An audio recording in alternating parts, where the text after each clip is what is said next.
20, Nan. How was school today, Mum asked. School was over when we were driving back home. I sighed and looked out the window. Complicated, I replied. Ah. Mum didn't say anything else, and she didn't ask why. To be honest, for once I wouldn't have minded if she had asked me to explain. On the way home I tried a couple of times to tell her what Julie had said. More than once I tried to tell her about me and Marlon, but the right moment and the right words never really presented themselves. When we got home, there was a crowd of only about 20 people. Definite improvement. At the expression on my face, Mum said, "Yeah, I know. By the end of the week, let's hope they've all gone." With the policewoman's help, we managed to reach our house without too much pushing and shoving. At least on this front, things were getting better. I walked into the living room where I got a wonderful surprise. Nan! Cameron, you goose, how are you? Nan threw down the magazine she was reading, sprang off the sofa and gave me a big hug. I was so pleased to see her, but I let her. So what's all this about you having a pig's innards in your chest? Nan thumped the back of her hand against my chest. And why do I have to buy the Daily Press to find out what's going on with my own grandson? We told you Cam was going to have a heart transplant, Mum tried. You didn't say where the heart was coming from, though, did you? Mum sighed. I have been getting grief all day. I made the big mistake of trying to explain. Nan, we couldn't tell anyone. Dr. Price told us not to. And just when did I become anyone? I'm your Nan, not anyone. Mother, please don't start again. Please. Mum pleaded. And we did phone you as soon as the story hit the newspapers. Nan sniffed. It was a little late by then, don't you think? When Mum looked suitably contrite, Nan softened a little. A very little. Anyway, I saw all of you on the telly and I saw the crowds outside your house. You obviously need me here. With you here, we don't need the police, I murmured. Nan smiled. Thank you, Cameron. I think. I'd forgotten she had ears like a bat and eyes like a spy satellite. Not much got past my Nan. She was looking more tired than the last time I'd seen her, though. I looked at her, really looked at her. And for the first time, she appeared old. She seemed smaller, more fragile. Her shoulders dropped, and even when she smiled, it was as if a sigh wasn't too far away. Mum moved over to the sofa and picked up Nan's magazine. I saw her shake her head. She held it behind Nan's back for me to see. It was a magazine about coffins. Nan, why are you reading that? I asked, pointing with distaste. Nan turned to see what I was talking about. Cam, I am no spring chicken anymore. I have to think about these things. I'm going to be in my coffin a long time, so I want to make sure I pick one that's comfortable. Mum shook her head even more at that. I know I should have been used to Nan by now, but I still thought the idea was really morbid. Right, well, I'll leave you to it. I'm off to do some food shopping, said Mum, leaving the room. I think I'll see about buying a mobile phone as well, seeing as how we still can't use our proper phone. Nan took my arm and we went over to the window. Your fan club, she said dryly. You should attach a garden hose to the cold tap in the bathroom and let them have it. OK, Mum. Drive safely. Bye. From the hall, Mum called out all the things I was supposed to write. I suppose I should have said to her, Bye, Mum. I called back. Mum goughed. She retrieved her car keys from the hall table and I heard our front door open and close. Nan sat down on the sofa, then patted the space next to her. I sat down eagerly. So how are you doing? She asked without preamble. Fine, I guess, I answered lightly. Nan gave me a look. This is your Nan you're talking to? Not your mum and dad. I'll ask again. How are you doing? I sighed and slumped right back on the sofa. I suppose I'm all right. I've never been healthier. I've never felt so fit. But suddenly everything seems complicated, I admitted. In what way? Did Mum tell you we were offered a lot of money for our story? Yeah. What do you think of it? I think your mum and dad should take the money and run. If the papers are stupid enough to offer that kind of money, then I would grab it with both hands. But I do appreciate your mum's reasons. They were offering a whole lot of money. I couldn't keep the wistful note out of my voice. That's because they have more money than sense, Nan said scathingly. We sat in silence for a while, but it wasn't an uneasy silence. Nan knew there was more coming. She was just letting me tell in my own time. Dr. Bryce made us promise not to tell anyone about the operation, I began at last. Not even you, though Mum and Dad wanted to. The only thing we could tell anyone was I was going to have a heart transplant. We couldn't say where the heart was coming from. But I told my best friend Marlon. He promised he wouldn't tell anyone else, but that's how it got in the papers. I nodded. Marlon says his dad told the papers, but then Marlon shouldn't have blabbed to his mum and dad in the first place. You mean the way you shouldn't have blabbed to Marlon in the first place? Nan asked. That's different, I said at once. How so? It was my secret to tell, I said, annoyed. It wasn't Marlon's. True. There, I knew you'd understand, I said, relieved. Understand what? Today was the first time I've seen Marlon since my operation and, well, we argued this morning and we've barely said 5 sentences to each other since. Who's not talking to whom? I guess I'm not talking to him, I admitted. Why? I just told you why, I frowned. I could feel Nan's sympathy for my point of view evaporating. Because he made a mistake. Nan raised her eyebrows. It was a bit more than that, Nan sighed. Cameron, in this life you'll find that when you get right down to it, things are rarely as complicated as they seem. Seems to me quite simple, really. Your friend made a mistake. Something we all do, including you. You now have to decide if you're going to spend the rest of your life bearing a grudge or not. And believe me, life is too short for that kind of nonsense. Even at my advanced years, life is too short. I stared at Nan. Was that really what I was doing? I don't bear grudges. Glad to hear it, said Nan. Don't start either. So, anything else happened today? I looked at Nan and shook my head. Now that the moment had arrived, I didn't want to tell her about Julie. I didn't want to tell anyone. Just thinking about it did funny things to my insides. After my operation, I thought I'd be just like everyone else. That was my whole reason for doing it. Only I hadn't realised some people, like Julie and her mum, might think otherwise. I thought about the times before my operation when every time I looked up from my desk, Julie was smiling at me. I think Marlon was right. Julie had liked me before the op. Now, all that had changed. It's strange the way things worked out. Come on, Can. Don't get comfy. We have dinner to make. Nan leapt to her feet. I followed more slowly.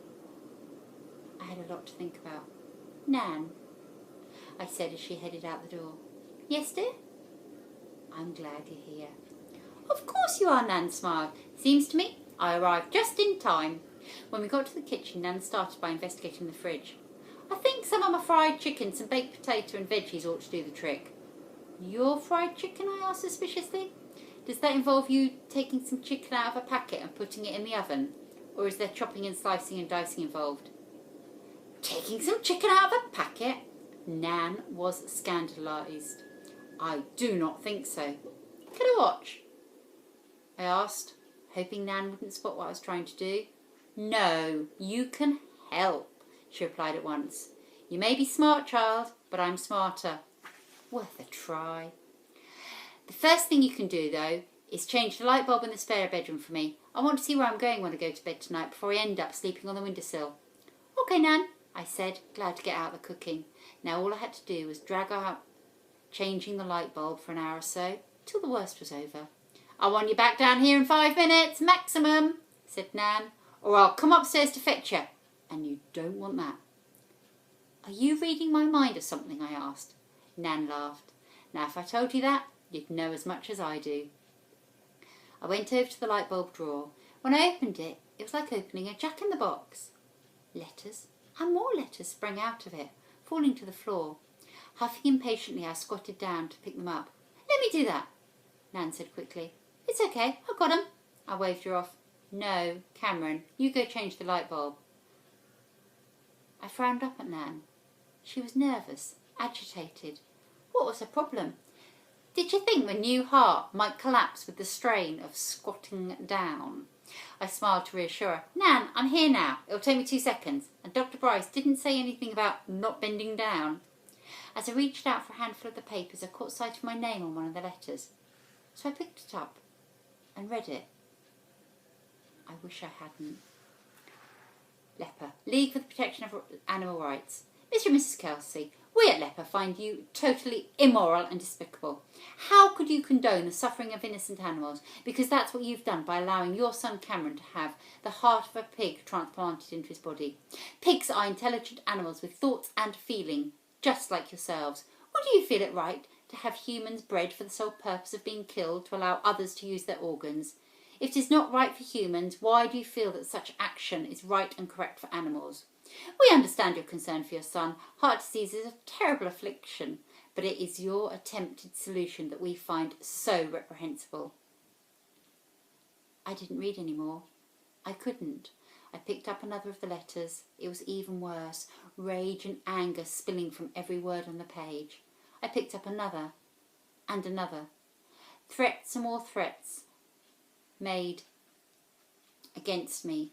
Mum, Dad, against our house, our car. It was horrible. Some of the letters accused Mum and Dad of only letting me have the operation so they could cash in on the resulting publicity. Some were from animal lovers who sympathised with Mum and Dad's position, but asked if they'd explored all the options. Some were actually from people wishing as well, but they were few and far between. Most were just nasty. Profoundly shocked, I looked up at Nan. Have you seen these? I asked. Some of them, Nan admitted. They're today's batch of letters. I read some of them when I arrived this morning. I didn't know your mum had put them in there. Wish she'd told me. Today's batch? I stared. You mean we get these every day?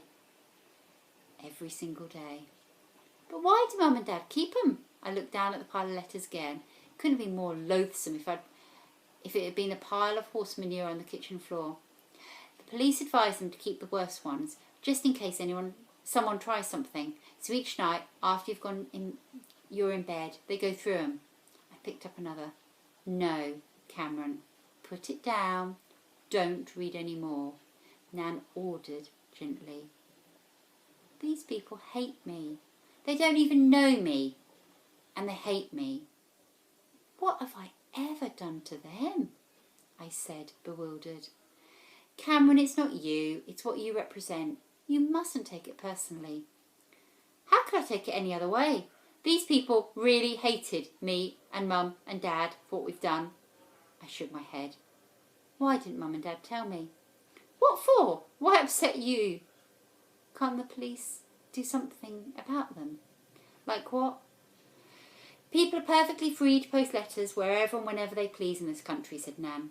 Do people really believe that Mum and Dad only let me have the operation for the money they could make? I asked, appalled at the very idea. Some do. Your dad has had to put up with a lot of nonsense at work, and your mum reckons her company is on the verge of letting her go. They keep getting inundated with people trying to get in touch with her. But she's not going back till next week. Well, these people either don't know that, or don't believe it, or just don't care. She bent down to pick up the letters, some still in their envelopes, most just crumpled sheets of paper. That's why Mum and Dad wouldn't take the money those 2 newspapers offered, isn't it? Because then all those people who accuse them of only doing it for money would think they're right. Your Mum and Dad wouldn't have taken that money, no matter what the circumstances, Nan told me firmly. We stuffed the letters back in the drawer. Nan took out a light bulb before firmly pushing the drawer shut. Now, I believe you were going to change my light bulb. She handed the bulb to me. I nodded and turned to leave the room. Cameron? Yes, Nan. Don't let it get you down, okay? I forced a smile as I left the kitchen, thinking it was much too late for that. Thousands and thousands of people out there, didn't know anything about us except what they'd read in the newspaper, and yet, to them, we were the scum of the earth. And Julia and her mum were among them. I told myself not to mind, not to let them get to me. but I'd be lying if I said that at any moment I didn't feel like shouting up the top of my voice or kicking something. Chapter 21. Blood. I jiggled about patiently as Dad asked Dr. Bryce about the weather in Yorkshire, when he was going to get to the point. When was he going to get to the point? No, Cameron's fine. He wants to go swimming tomorrow, so I thought I'd check with you first, said Dad. And from the tone of his voice, it sounded as if he wanted the doctor to say no. Yeah, okay, I'll put him on, he said reluctantly and handed me the phone. Hi, Dr. Bryce. Hello, Cameron. How are you feeling? Fine, thanks. I'll be down on Friday to give you the weekly check-up, said Dr. Bryce. You're doing so well. I think we can make them fortnightly. And we'll see about your local hospital taking over some of your care. Great, I replied. Can I go swimming tomorrow? Well, swimming is a good exercise, so I don't see why not, as long as you don't overdo it. Take it easy. Don't stay in for longer than half an hour. Don't forget, you have got to build up slowly. We don't want to push it. Don't worry, I'll be careful. I grinned down the phone. Could you pass me back to your father, please? Asked the doctor. I gave the phone back to Dad. Dr. Bryce says I can go, I told him, and I charged up the stairs. I could make it all the way to the top without pausing or having to stop and catch my breath. I still couldn't get over that. Dr. Bryce isn't your dad, Dad called after me, adding apologetically. Excuse me, Dr. Bryce, I didn't mean to yell in your ear. I stuck my head over the banister on the landing. So can I go or not? Cam, I'm on the phone. Dad. Just a sec, Dr. Bryce. Dad put his hand over the mouthpiece. Okay, but I'll come with you. No way. I was appalled. I'm not dragging you around with me everywhere like I go like unwanted luggage. Thank you very much. Dad raised his eyebrows. No, I mean it, Dad. You can't come with me. I'd never live it down. All the other boys would think I was a right sissy. Dad frowned. All right, you can go, but only if you promise. I promise! I called back and ran into my room. I was going swimming, and this was only the start. At that moment, I really and truly believed I was going to live forever, and it felt wonderful. When at last the buzzer sounded, half the class leapt out of their seats before Mr. Stewart could finish this sentence. Complete the next 2 exercises for your homework, and I want it first thing on Thursday morning. And no excuses. Mr. Stewart shouted above the noise. He legged it out of the room, leaving us to it. I was going swimming immediately after school, but at that moment I wasn't thinking about swimming. I only had one thing on my mind, Julie. I marched straight over to a table where she stood talking to her friends. Julie, I said, standing behind her. When she turned, I deliberately coughed in her face without covering my mouth. That would teach her. She shied away, wiping her face vigorously with her hands. Just giving you some of my picky germs, I told her, viciously. I walked back to my desk, aware that everyone in the class was watching. As I sat down, Marlon turned to look at me, but he didn't say a word. Andrew prodded me in the back. Cam, that wasn't very nice. No, that's what she said to me yesterday, I reminded him. And that makes it okay, does it? I glared at him. But as I looked round the class, I saw something I'd never seen on the faces of everyone around me. Dislike. And as I turned to look at Julie, to my horror, I saw she was crying. It was such a shock. I thought she'd flare up or scream at me or call me all the names under the sun. But she was crying. I bent my head and pretended to be looking for something in my bag. But instead I was choking up. I was so ashamed of myself. I felt like dirt. How could I have done that? All day I'd been thinking of some way to get my own back on Julie and everyone else like her who thought I was untouchable. So now that I'd done it, why didn't I feel any better? I retrieved a crumpled but clean tissue from my bag and went over to Julie. Without a word, I held it out to her. She knocked my hand right away and turned her back on me. The tissue fluttered to the ground. I went back to my desk, knowing I'd blown it. You've changed since your operation, do you know that? Andrew told me as we walked along. No, I haven't. Yeah, you have. How? You're more pushy, said Andrew. I think the word you're looking for is confident, I said. And you're more arrogant. Andrew was getting in his stride now. Sure of myself. Full of yourself, Andrew amended. I looked at Rashid and Marlon. They didn't say a word, but it was obvious. They agreed with him. Where did all this come from, I asked bitterly. Before, you never would have treated Julie like that, no matter what the provocation. That was more like something Travis would do. That stung. So you think this is all because of my new heart, do you? I asked scathingly. I'm not Julie, said Andrew. A heart is just a pump. It's not the real you, that's all. But you're saying that the real me has become pushy and arrogant just because I can stand up for myself now. I don't know, Andrew shrugged. Maybe it's just the contrast. Before you wouldn't say boo to a flea, and now it's like you don't take any prisoners. We carried on walking in silence, the frown on my face cut deeper and deeper. Any second now, and it would be visible on the back of my head. Was that really what my friends thought? Was that really who I was becoming? Rashid and Andrew started chatting about something else and walked on ahead, leaving Marlon and me trailing behind. I tried to find something to say.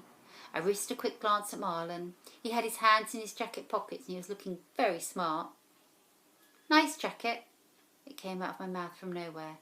Faster than I could blink, Marlon's face whooshed bright red. I knew I was right. Andrew and Rashid were ahead of us by a couple of metres, and I wanted it to stay that way. This was between me and Marlon. And the shoes are new, right? Yeah, Marlon mumbled. I suppose your whole family have new clothes now. What else did you all buy? New car? New furniture? New house? We haven't got a new house, and Dad only sold your story so we could keep our old one. Marlon rounded on me. What are you talking about? I frowned. The bank were about to repossess our house because Mum and Dad couldn't afford the mortgage anymore. Since Dad lost his job, things have been really hard for us. I glared at Marlon. I know it doesn't excuse what Dad did, or make it right, Marlon continued hastily, but that's why he did it. So we wouldn't lose our home? Your Mum and Dad were meant to be friends with my family. I couldn't keep the frost out of my voice. I bet my dad wouldn't do something like that, no matter how close he was to losing his home. Yeah, right. Marlon began to raise his voice. So what would your dad do? Let you all get chucked out on the pavement? He wouldn't have betrayed you to keep his house. Are you sure about that? Marlon asked. Are you telling me that if you were in my dad's shoes, you wouldn't have done exactly the same? My mouth snapped shut. I thought about Marlon's dad, desperately trying to think of a way to keep his home. Would I really have done any different? Marlon and I walked on in silence. Andrew and Rashid cast the occasional glance back at us. They were probably wondering what all the raised voices were about. What would you have done? I asked curiously. Marlon shrugged. To be honest, I don't know. I don't like to think I could have done the same thing, but I don't know. So did your dad pay off the mortgage then? I asked. Yeah, the mortgage arrears and all the other debts Mum and Dad have been paid off. There was just enough money left over for a new pair of shoes for me and Tasha, and a new jacket.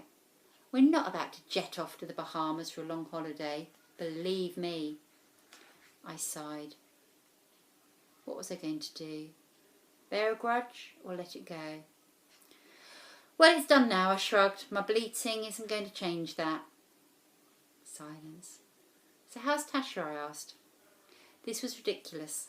Marlon and I were struggling to find things to say to each other. We'd never had to do that before.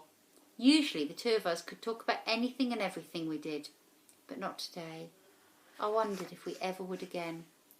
Tasha's fine. Her class went to the Science Museum today, I think. We carried on walking in a floundering silence till Rashid and Andrew took pity on us. They took over the conversation then, talking about the last time both of them had visited the Science Museum. Marlon and I lapsed back into silence. I sighed inwardly. I was really scraping the bottom of the barrel when I had to ask Marlon about his younger sister. Marlon and I joined in the conversation, but I noticed we only ever spoke in response to what Andrew or Rashid said. By the time we reached the pool, I was desperate for Marlon and me to behave normally with each other again. I tried smiling to let him know everything was okay, but although he smiled back, He didn't seem to have much to say. Things will be better once we're in the pool, I told myself. Marlon, Andrew and the others always had fun in the pool. Only this time, I'd be having fun with them. Who's on for a daredevil dive? Andrew laughed. I am. I got in before anyone could answer. Suddenly, all my friends' eyes were on me. Are you sure? Andrew asked seriously. Yup. Don't you think you should wait a bit first? Asked Rashid. I mean, you have to dive and touch the bottom of the pool in the deep end. It's a long way down. Don't worry, I can handle it. And if I can't get to the bottom, I'll just come up again. That's all. Cam, I'm not sure this is such a good idea. No, if he wants to play daredevil dive, let him. I wasn't the only one who was surprised by Marlon's words. Usually he was the first one to tell me not to do things, to urge me to be cautious. I wondered at his sudden change of heart. Cam hates people to fuss over him, Marlon said, looking directly at me. Besides, he's probably fitter than any of us. Then all of us put together, with his new pig's heart. Something inside me went very still and alert when he said that. What was he getting at? There was a note in his voice, a peculiar tone I didn't recognise. If you're sure it's safe? Andrew was still doubtful. Don't worry about me. Just prepare to get beaten. Big talk from the small peanut head, Andrew laughed. We'll see who's a peanut head, I told him. We all lined up at the side of the pool. I could feel my heart begin to beat faster with anticipation. I was exhilarated. This was something I'd never thought I'd be able to do a few months ago. I must admit, part of me was a bit scared. I hadn't been at the deep end of the pool since before my heart went bad, and Dr. Bryce had told me not to push it. Ready? Maybe I shouldn't be doing this. Steady. It was too late now. Go. We all swam out to the middle of the pool, then dived. I kicked my legs, telling myself I could do it. 2 weeks after my operation, I'd been on a running machine at Dr. Bryce's clinic, with pads stuck over my chest so that the doctors could monitor my heart when I exercised. Every day I'd had to do that. I'd started off with some gentle walking, till by the end of the 6 weeks they had me jogging comfortably. Of course, with the jogging, I didn't have to hold my breath as well. I opened my eyes, ignoring how they stung because of the chlorine in the water. I could see Andrew and Rashid were ahead of me. I had time to wonder where Marlon was, before my lungs began to protest, and I could hear my heart hammering and my blood roaring. I wasn't going to make the bottom. If I carried on much further, I wouldn't be able to make it back up to the surface either. I turned in the water and headed up again. I could see Marlon just behind me. I passed him as I kicked, desperate to try and make it back to the surface before my lungs exploded. When my head emerged from the water, I gasped in air as if my life depended on it, which at that moment was precisely how I felt. I floated on my back while I dragged breath after breath down into my lungs.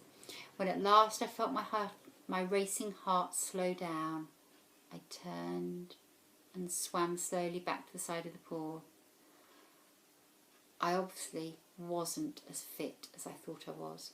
I mean, I didn't expect to win. That would have been nice. But I had thought I'd do better. I'd barely made it halfway down. I thought Marlon wouldn't bother going all the way down to the bottom of the pool. I thought he'd come up and gloat.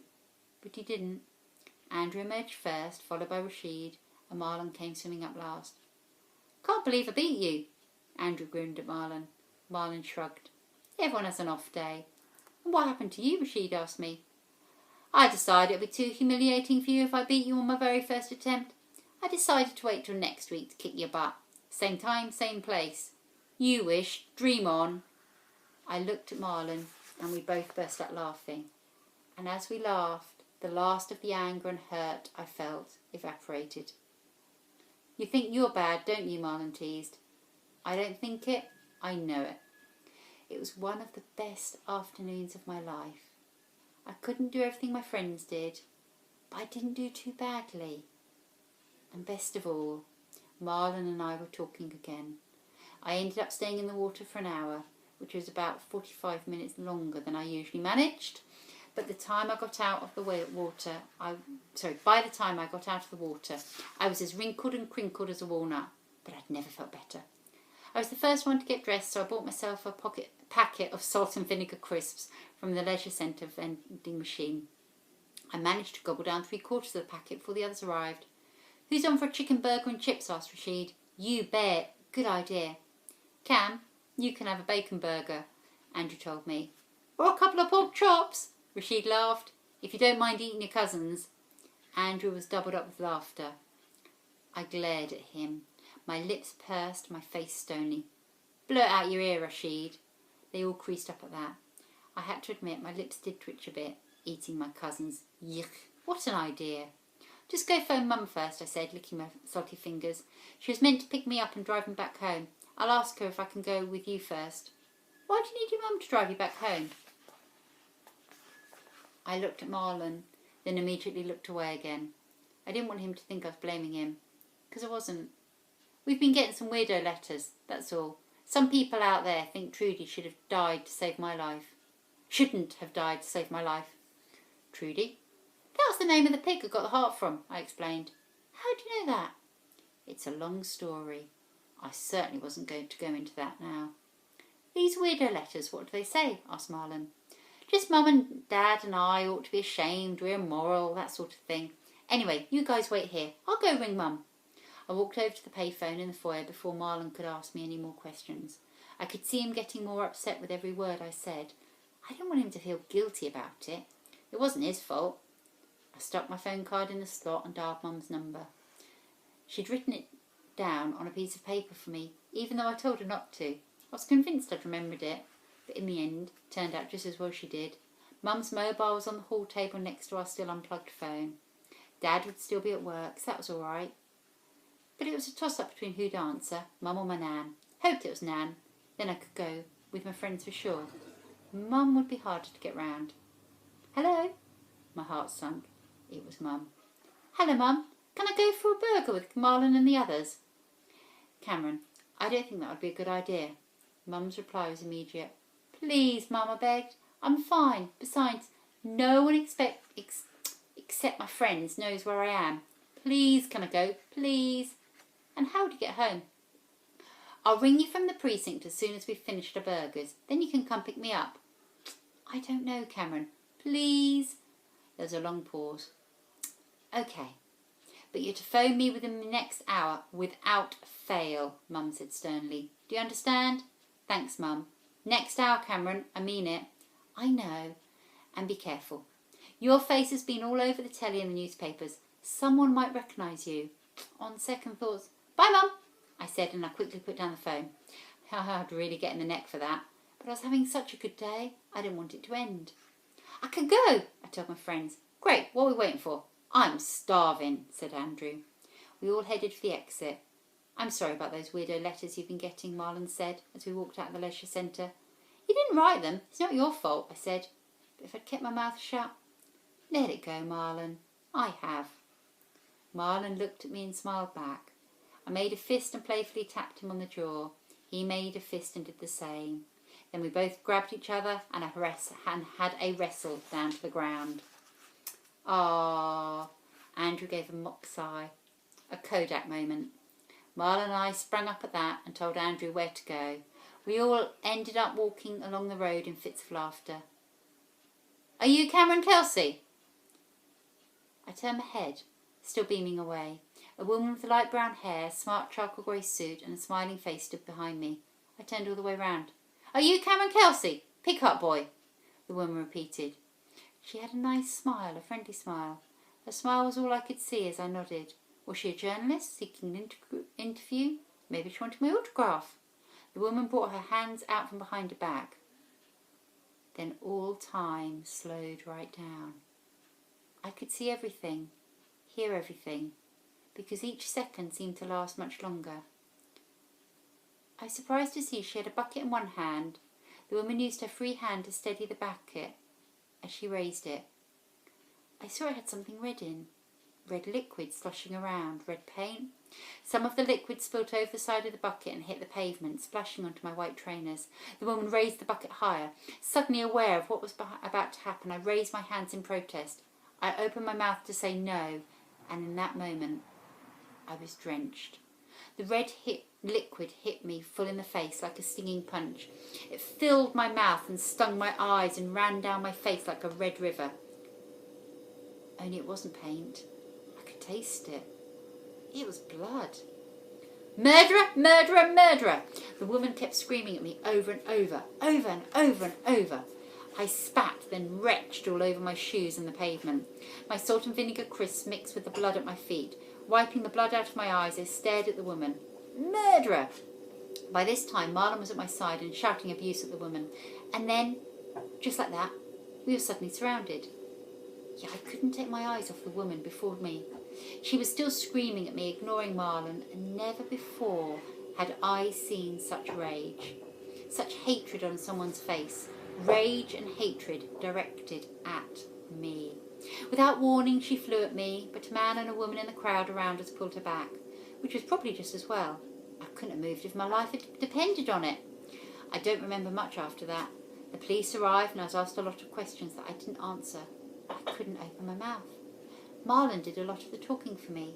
Then I was bundled into a car, and the next thing I knew, I was in the casualty department of my local hospital. And still I couldn't speak. It was as if I was floating outside my body, watching everything that was going on, but unable to take part in any of it. I was taken to a cubicle where I was cleaned up and then helped up onto a hospital bed. After the nurse had taken my temperature and blood pressure and checked me over, a cup of hot, sweet tea was forced into my hands. I drank it because one of the nurses told me to, and because I was so cold. My whole body was freezing. Not numb where you can't feel anything, but cold enough to feel as if my body was burning. The tea scalded my lips and burnt my tongue, but I drank it anyway. It helped a bit, so when they offered me another cup, I nodded immediately. When I looked up from my empty cup, Mum and Nan had arrived. I don't remember much about what happened then either. Nan came and sat down on the chair beside my bed, and she held my hand without saying a word. Mum left the cubicle to talk to the doctors and nurses and to the 2 policemen who'd brought me to the hospital.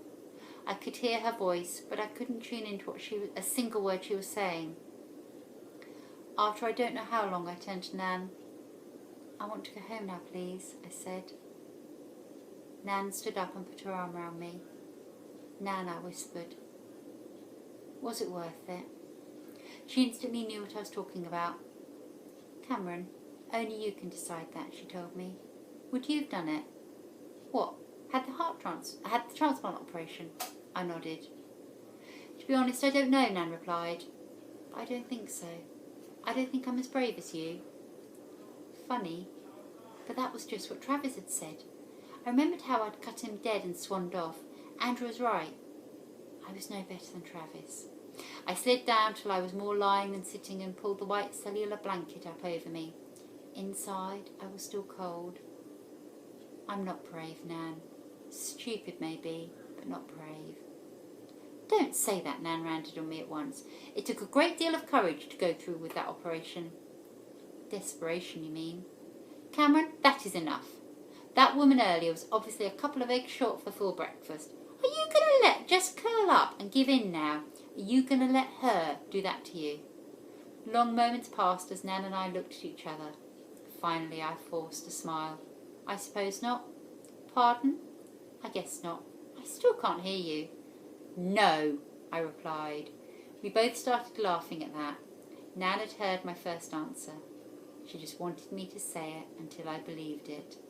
As my smile faded, I did feel slightly better, but I still didn't have the answer to my question. I still didn't know if all this was worth it. I wondered if I ever would.